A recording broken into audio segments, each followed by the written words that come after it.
오늘 우리에게 주신 하나님의 말씀은 사사기 13장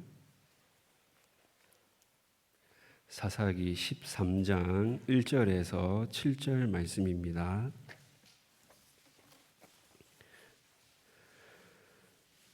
사사기 13장 1절에서 7절 말씀 한 절씩 읽고 마지막 절 함께 읽겠습니다.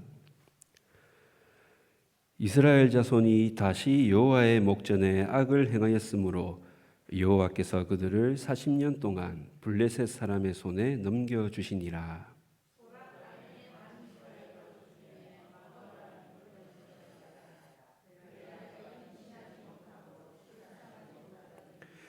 여호와의 사자가 그 여인에게 나타나서 그에게 이르시되 보라, 내가 본래 임신하지 못함으로 출산하지 못하였으나 이제 임신하여 아들을 낳으리니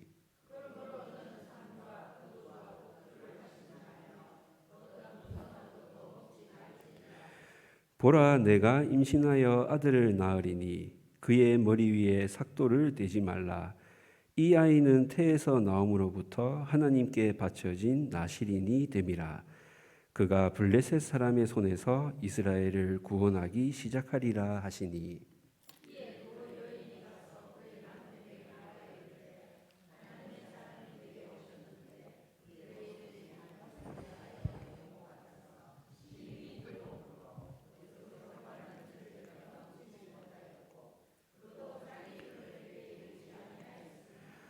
그가 내게 이르기를 보라, 내가 임신하여 아들을 낳으리니 이제 포도주와 독주를 마시지 말며 어떤 부정한 것도 먹지 말라.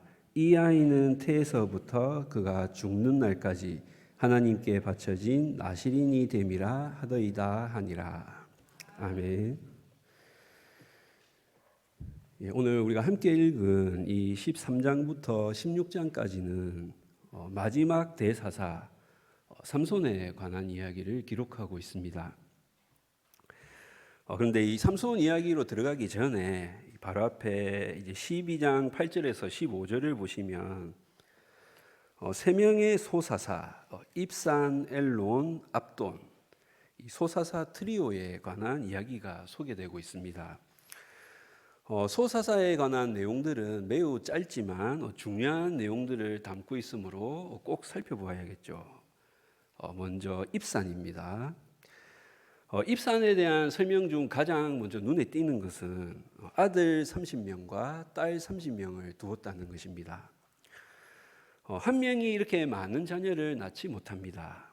그가 많은 부인을 두었다는 의미입니다. 앞에 나왔던 기드온과 비슷합니다. 그리고 9절을 보시면 그가 딸들을 밖으로 시집 보냈고 또 아들들을 위해 밖에서 여자 30명을 데려왔다라고 되어 있습니다. 여기서 이 밖이라는 의미가 모호합니다. 성경에서 이 밖이라는 단어는 이방인과 결부시켜 사용한 적이 없다라고 하여서 이 가나안 땅의 다른 이방 민족을 말하는 것이 아니다. 이 다른 지파와 혼사가 오간 것이다라고 말하는 그런 학자들도 있고 또 이방인과 통혼한 것이다라고 주장하는 학자들도 있습니다. 명확하게 밝히고 있지는 않지만 이 첫 사사 삼갈 이후에 소사사들은 대체로 뒤로 갈수록 부정적인 모습으로 그려지고 또 우리가 잘 알듯이 뒤에 나오는 이 삼손 이야기에는 이 이방 여인과의 결혼이 매우 큰 문제의 원인이 됩니다.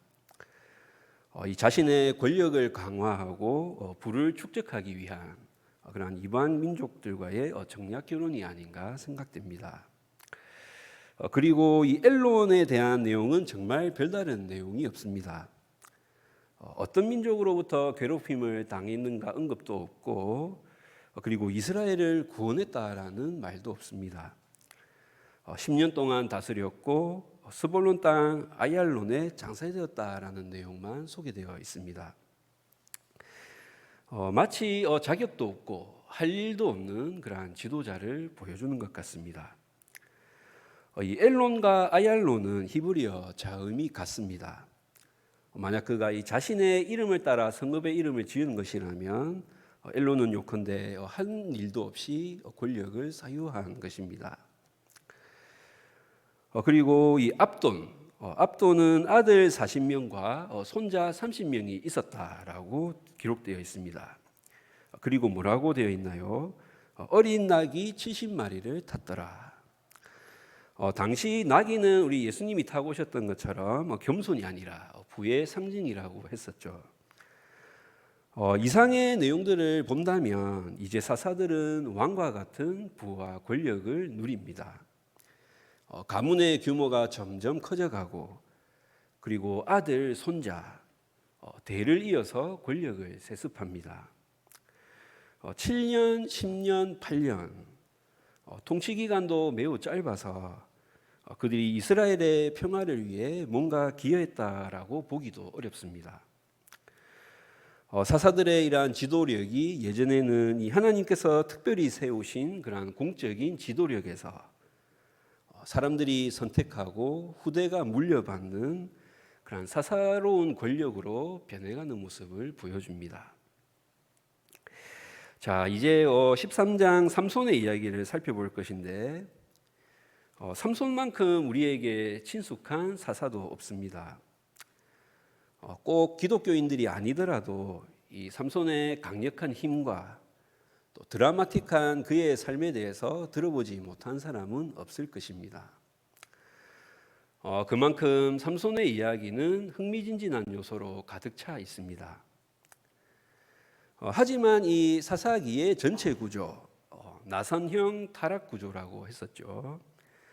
하나님을 배역하고 이방 민족들의 친밀받아 하나님께 부르짖고 그래서 하나님께서 사사를 보내 구원해 주시고 그러면 먹고 살만해진 이스라엘이 또다시 하나님을 거역하고 이런 반복적인 과정이 원을 그리듯이 반복되고 있는데 이 나사를 돌리면 점점 밑으로 파고들듯이 이스라엘 백성들의 영적인 상태도 그리고 이 사사들의 자질도 점점 바닥으로 떨어져 간다고 했었습니다.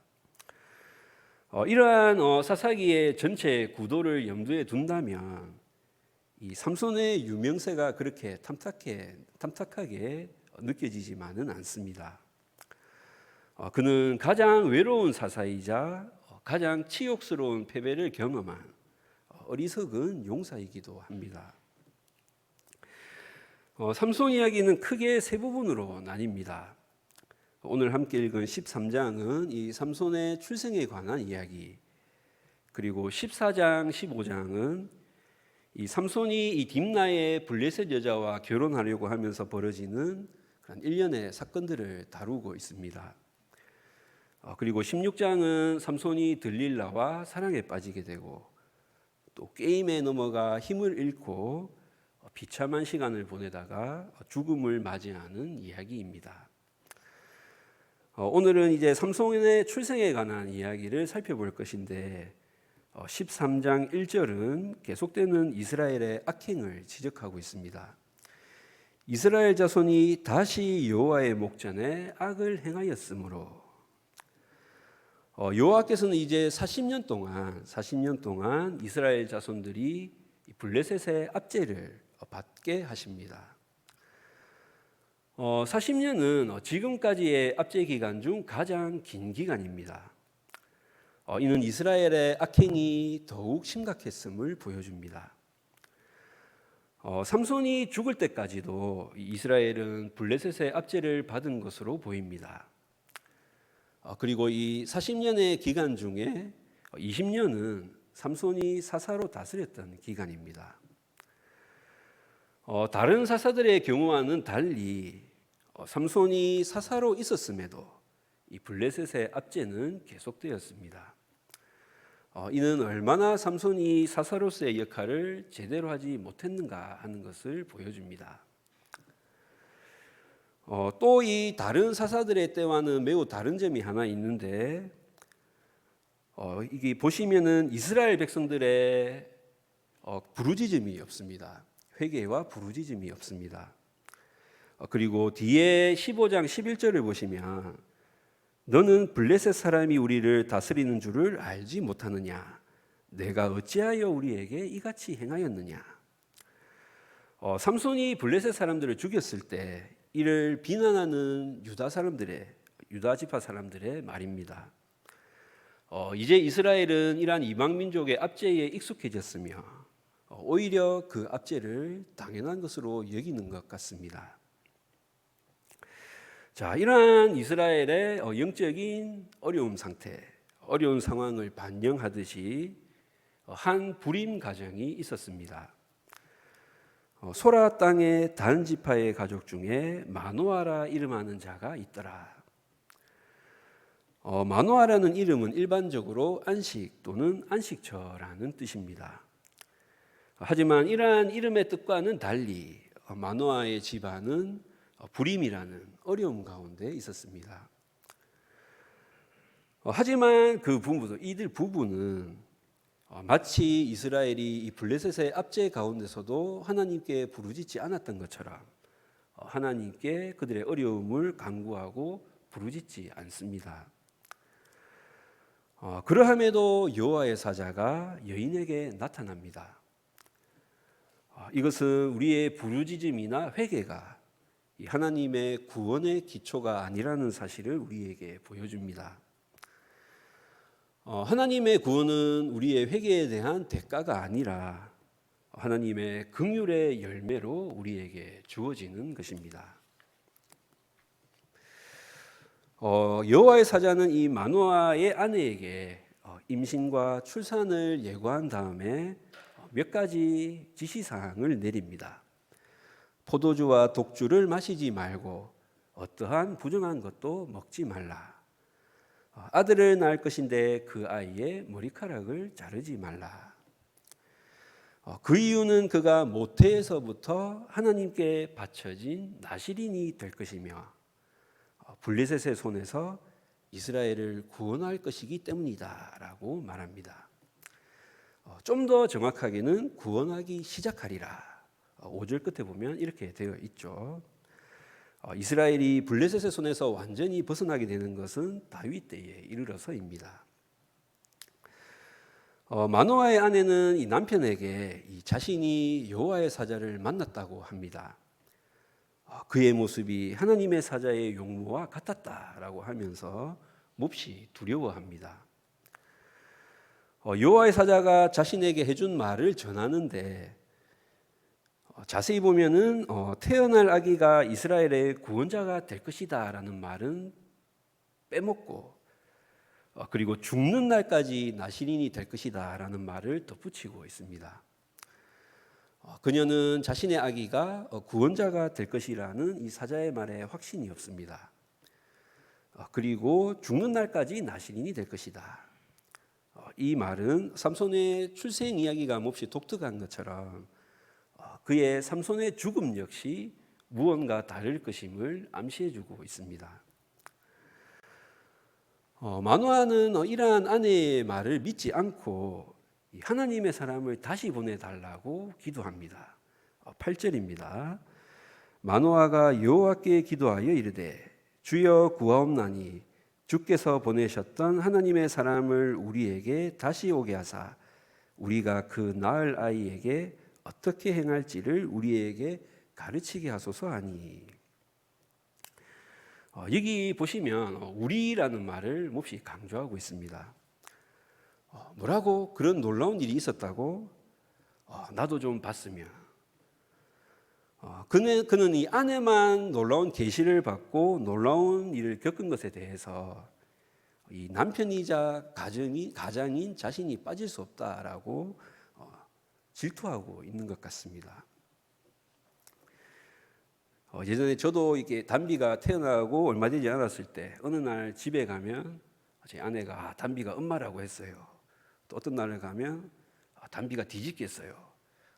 근데 제가 시켜보면 안 하고 이러한 분위기인 것 같습니다. 어쨌든 하나님은 이러한 마노아의 소리를 들으시고 하나님의 사자를 다시 보내주십니다. 그런데 매우 재미있는 게 보시면 이러한 마노아를 놀리듯이 하나님께서는 또 이 여호와의 사자를 그의 아내에게 보내줍니다. 마노아는 이 아내의 중매가 없으면 여호와의 사자를 만날 수가 없습니다. 이 아이를 통한 하나님의 놀라운 일에 마노아의 자리는 없는 듯 보입니다. 오늘 본문을 보시면 이 소라 땅 단 지파의 가족 중에 마노아라 이름하는 자가 있더라. 마노아는 출신과 그의 이름이 명시되어 있는 반면에 그의 아내는 이름조차 언급되어 있지 않습니다. 하지만 이 오늘 본문의 진정한 주인공은 이 마노아의 아내입니다. 훨씬 중요한 역할을 하고 있고 또 그녀의 믿음이 더 좋아 보입니다. 우리는 뒤에서 이것을 다시 확인하게 될 것입니다. 자존심 엄청 구긴 마노아는 이 아내를 따라가서 여호와의 사자를 만납니다. 그를 만나자마자 그의 아내가 말했던 자인가를 재차 확인합니다. 마노아는 의심도 매우 많고 이 아내의 말을 믿지도 않습니다. 천사는 그래 내다라고 짧게 대답합니다. 마노아는 우리가 어떻게 그 아이를 기르며 그에게 어떻게 행해야 하는가 여호와의 사자에게 이렇게 묻지만 사자는 이전에 했던 것처럼 그의 아내가 주의해야 할 사항만 반복해서 알려줍니다. 포도주의 소산을 먹지 말며 어떠한 부정한 것도 먹지 말고 내가 그에게 명령한 것은 다 지켜 행할 것이니라.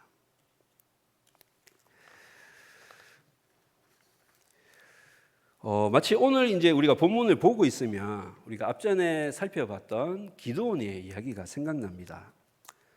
기드온도 이 여호와의 사자의 말을 믿지 못했고 계속해서 표징을 구했었습니다.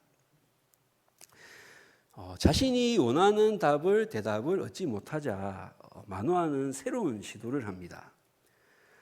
이 여호와의 사자를 그를 대접하고 싶다는 뜻을 밝힙니다. 염소 새끼를 준비할 것이니 머물러 달라라고 요청합니다. 그런데 이 하나님의 사자는 이 자신이 머물러 있겠지만 음식은 먹지 않겠다고 합니다. 번제를 준비하려거든 여호와께 드리라라고 말합니다. 그리고 매우 중요한 말을 합니다. 16절 마지막에 나옵니다. 이는 그가 여호와의 사자인 줄을 마노아가 알지 못함이었더라. 여호와의 사자가 이 마노아의 제안을 거절한 것은 그가 지금의 상황을 제대로 파악하지 못하고 있음을 보여주며 또 지금 자신 앞에 서 있는 존재가 이 하나님의 사자임을 깨닫지 못하고 있다는 것을 보여주는 것입니다. 마노아는 계속해서 그의 이름을 묻습니다. 그가 전해준 예언이 이루어진다면 그의 이름을 존귀하게 기억하기 위해서입니다. 여호와의 사자가 그에게 이르되 어찌하여 내 이름을 묻느냐 내 이름은 기묘자라 하니라. 기묘자, 우리말 이 성경으로는 뜻이 매우 어렵게 느껴지는데요. 영어 성경은 더 명확한 것 같습니다. Beyond understanding, wonderful. 우리의 이해를 넘어서는 매우 놀라운 이러한 뜻입니다. 왜 내 이름을 묻느냐? 그것은 내가 이해할 수 없는 것이다. 이러한 의미인 것입니다. 마노아는 이 여호와의 사자의 말을 따라서 염소 새끼와 소제물을 가져다가 바위 위에 올려두고 여호와께 제사를 드렸습니다. 그런데 어떻게 되었나요? 놀라운 이적이 일어납니다. 갑자기 제단에서 불꽃이 하늘로 치솟으며 여호와의 사자도 이 불에 휩싸여서 하늘로 올라갑니다. 이러한 이적을 보고 몹시 놀란 마노아와 그의 아내는 얼굴을 땅에 대고 엎드립니다. 인간이 취할 수 있는 가장 겸손한 자세입니다. 그들은 이제서야 자신에게 이야기하던 이 존재가 예언자가 아니라 하나님의 사자임을 깨닫게 됩니다. 그런데 마노아는 이 아내에게 우리가 여호와를 보았으니 반드시 죽을 것이다 라고 하면서 몹시 두려워합니다. 신학적으로 볼 때 마노아의 이러한 절망은 당연한 것입니다. 또 이르시되 내가 내 얼굴을 보지 못하리니 나를 보고 살 자가 없음이니라. 구약에서 거룩하신 하느님의 모습을 볼 수 없었고 또 본 자는 죽는다고 하셨습니다.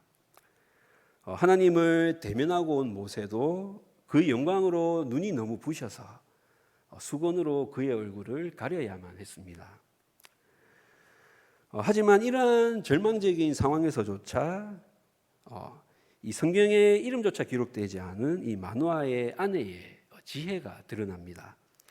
우리 13장 23절 말씀 함께 읽어보겠습니다. 시작.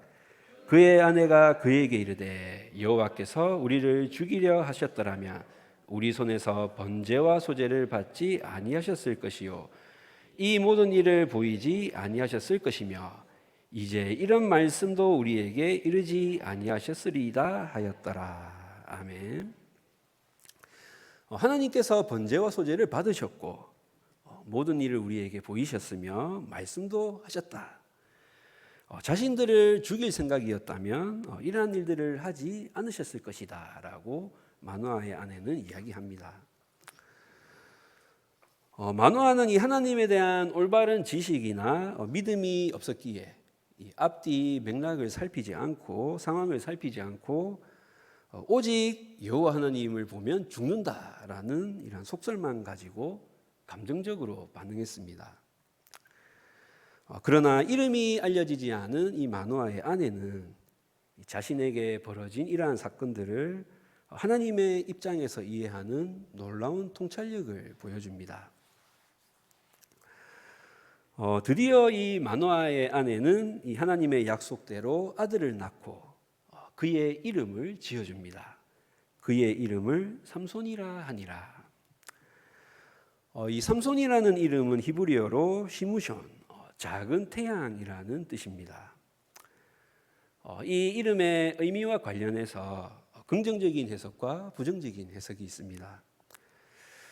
긍정적으로는 이 이스라엘 백성들에게 자유와 구원의 새로운 여명을 가져오길 바라는 그러한 마음이 담겨 있다는 주장이고, 또 부정적인 해석은 이 태양을 숭배하는 당시 이 이방 종교의 영향을 받은 이름이다라는 주장입니다.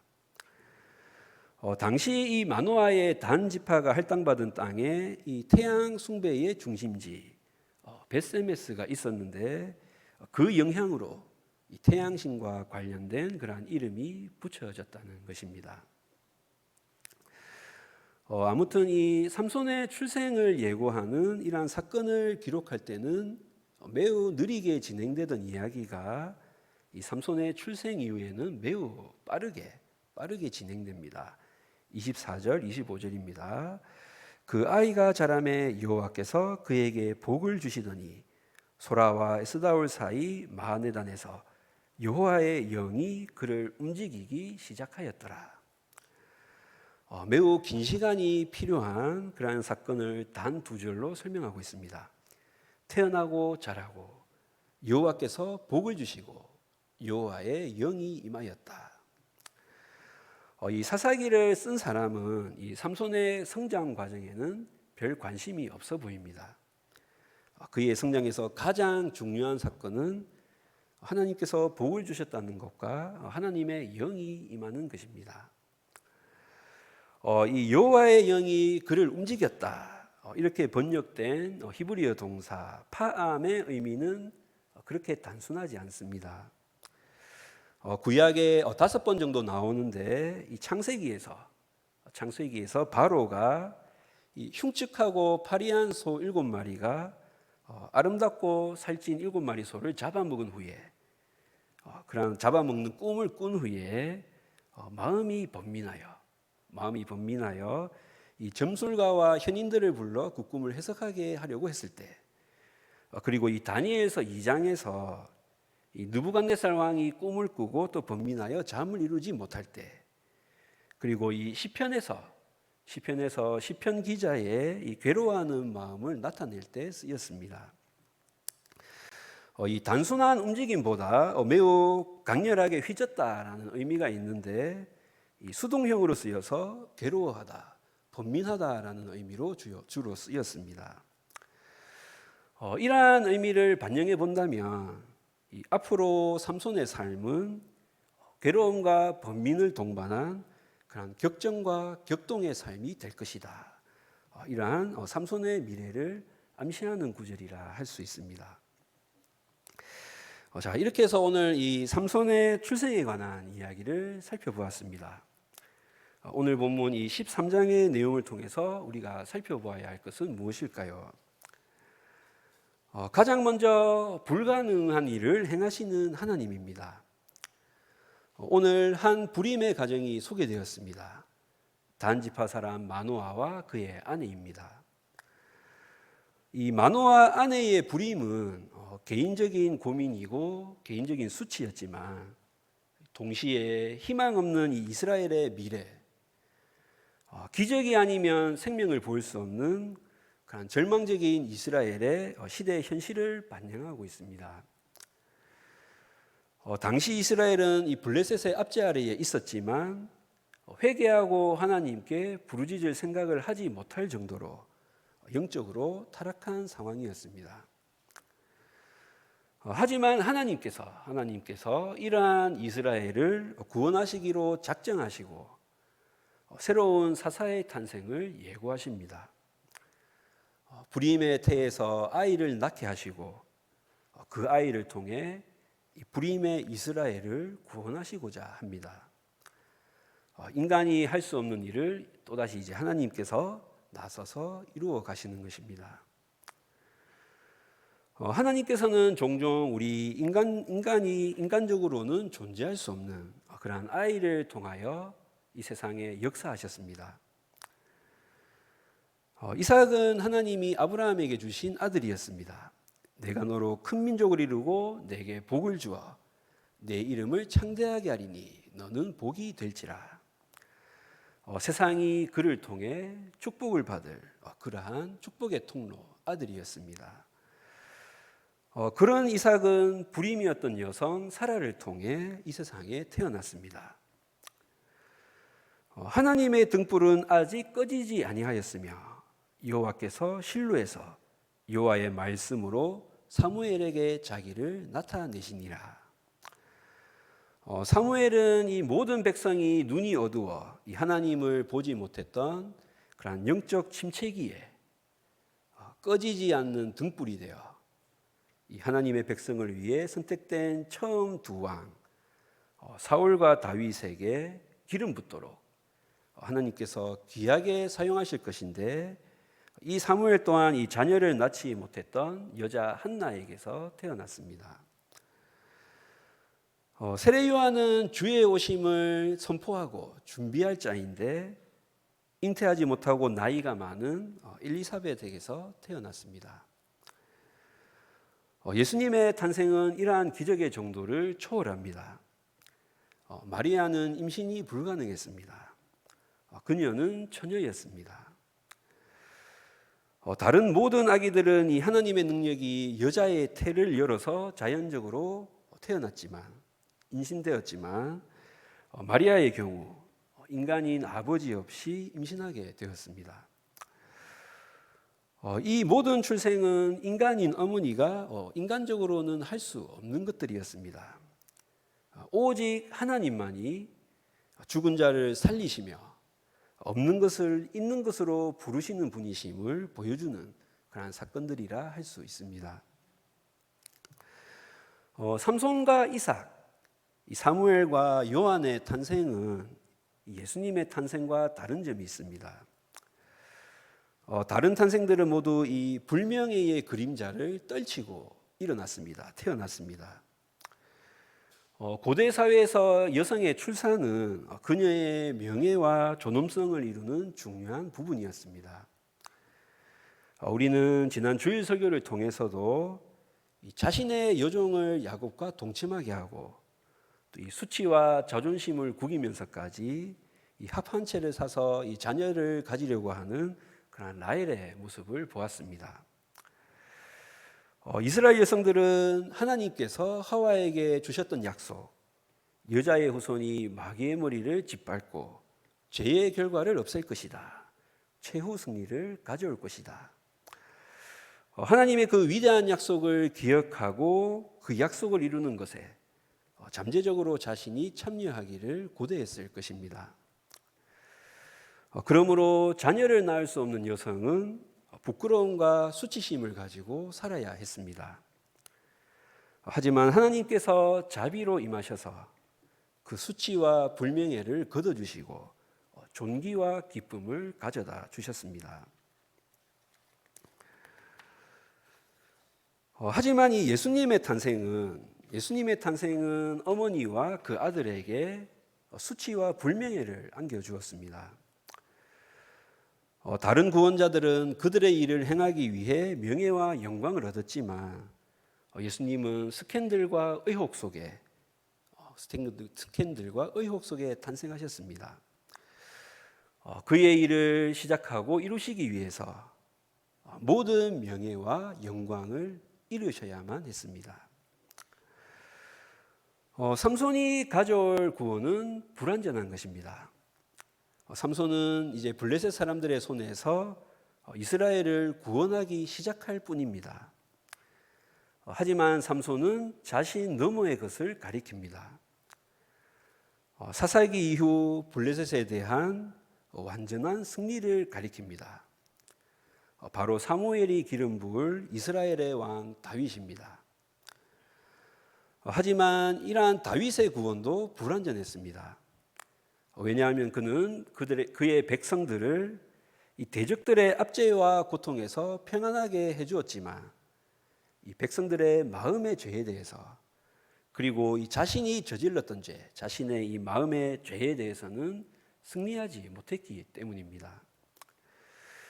오직 예수님의 구원만이 완전한 구원이며 완전한 승리입니다. 그분만이 아버지 하나님의 일을 완성하셨습니다. 천사가 마리아의 약혼자 요셉에게 말했던 그가 자기 백성을 그들의 죄에서 구원할 것이다. 그 말한 바를 이루었습니다. 삼손은 우리에게 그 이후에 다윗을 가리키며 다윗을 넘어서는 더 위대한 왕 예수 그리스도를 가리키고 있습니다. 자, 오늘 말씀에서 살펴볼 두 번째, 이름이 무엇을 나타내는가? 우리는 앞에서 이 삼손이라는 이름이 갖는 의미에 대해서 잠시 살펴봤습니다. 부정적인 의견도 있었고 긍정적인 의견도 있었습니다.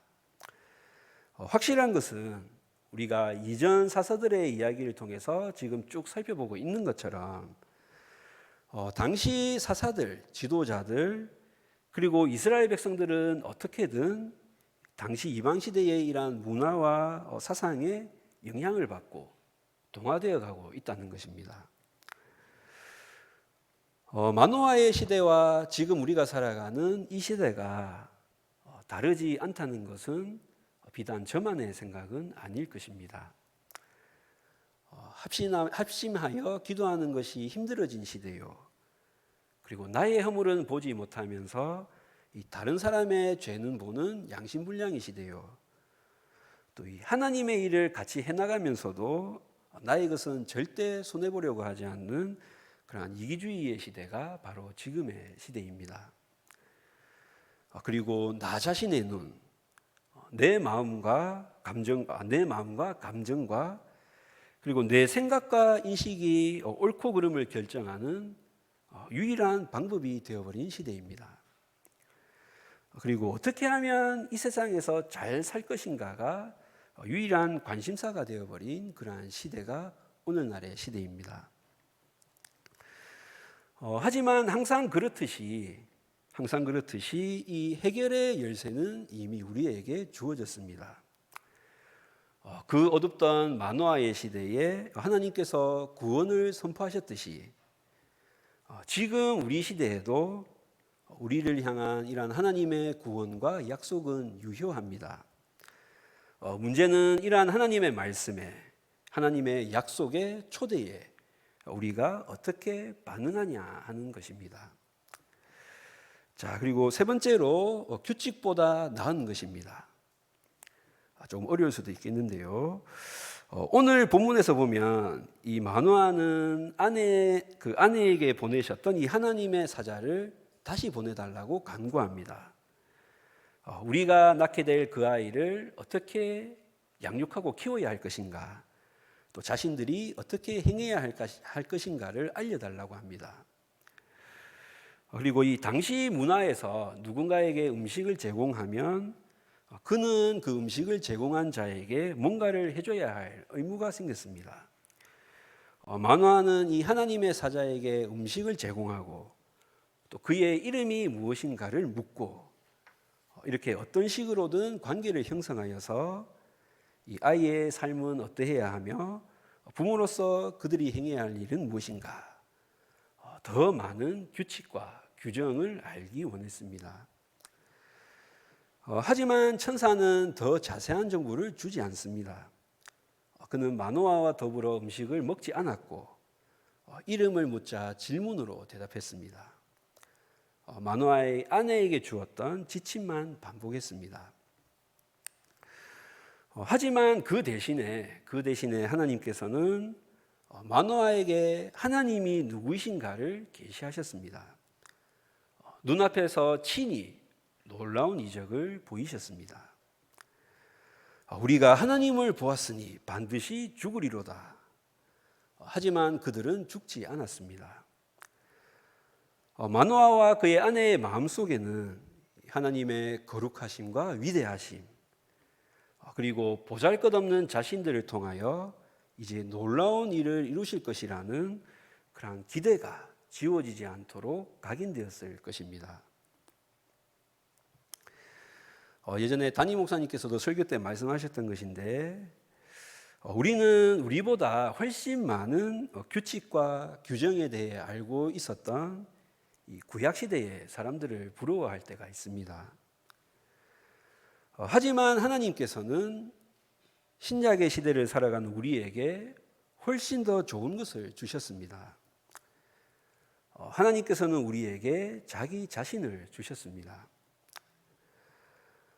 아이가 어릴 때 부모님은 그 아이를 일일이 따라다니면서 하나하나 지적하고 말합니다. 이거 만지면 안 돼. 흙퍼먹으면 안 돼. 이리로 가면 안 돼. 여긴 위험해. 아이들은 이러한 부모의 명령에 무조건 따라야 합니다. 하지만 아이가 자라갈수록 이제 덜 자세히 지시하기 시작합니다. 일일이 알려주고 지시하기보다는 이제 아이가 부모의 마음을 알아주기 원하고, 그리고 아이가 이제 스스로 올바른 판단과 행동을 할 수 있도록 올바른 내면의 동기, 지혜의 원리들을 심어주려고 합니다. 우리도 마노아처럼 더 많은 규칙을 갖고 싶어 합니다. 하지만 사도 바울은 말합니다. 우리 로마서 12장 2절 함께 읽어보겠습니다. 시작. 너희는 이 세대를 본받지 말고 오직 마음을 새롭게 함으로 변화를 받아 하나님의 선하시고 기뻐하시고 온전하신 뜻이 무엇인지 분별하도록 하라. 아멘. 우리는 구약시대의 사람들처럼 많은 지시사항을 받지 않습니다. 하지만 우리는 성령으로 말미암아 그리스도의 마음을 아는 그러한 즐거움을 누리고 있습니다. 십자가에서 이루신 그 구원과 이 승리의 부활을 보면서 이 하나님의 성품에 대해, 하나님의 이루신 일에 대해서 구약의 어느 영웅들보다도 더 분명히, 더 자세히 보게 되었습니다. 마노아와 그의 아내를 통해서 우리가 알 수 있는 것은 하나님에 관한 올바른 지식이 있을 때 우리는 흔들리지 않는 믿음과 평안을 누릴 수 있다는 것입니다. 반대로 하나님을 제대로 알지 못하는 신앙은 늘 불안하고 두렵고 흔들릴 수밖에 없습니다. 우리에게 규칙보다 더 나은 것을 주신 하나님께 감사하며 또 그분의 선하시고 기뻐하시고 온전하신 뜻이 무엇인가 분별하며 그리고 그분을 더욱 닮아가기에 애쓰고 힘쓰는 저와 여러분이 되시길 주님의 이름으로 축복합니다. 우리 오늘 주신 말씀 생각하면서 잠시 마음 모아서 기도하겠습니다.